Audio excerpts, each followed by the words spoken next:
Mediu është i pari dhe i vetmi shqiptar dhe i dyti në Ballkan që ka fituar një prej çmimeve më prestigjioz të botës, Heritage Hall of Fame, që jepet nga Federata Botërore Ndërkombëtare e Automobilizmit për pasionin për të ruajtur trashëgiminë e automobilizmit. Medi, urime shumë për çmimin. Faleminderit. Sa vjet ke që merresh me restaurimin e makinave?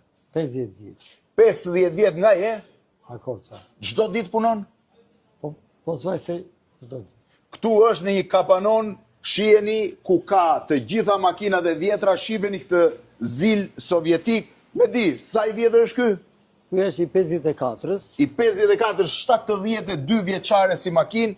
Këtë që shihni këtu do ta shihni të bërë të ri. Medi, ti restauron çdo makinë të vjetër? Çdo makinë. Çdo makinë. Nga pasioni ose ashtu. E ke nga pasioni?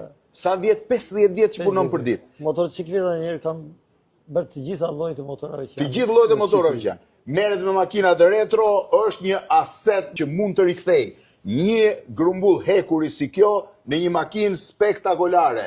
Medi, të falenderoj, është i vetmi shqiptar me çmim ndërkombëtar nga Federata Ndërkombëtare e Automobilizmit. Urime shumë. Edhe unë dua të falenderoj shumë. Po ç'të falenderosh mua, unë s'kam marrë asnjë çmim. Dhe për vlerësimin dhe që je i pari njeri që po publikon çmimin tim.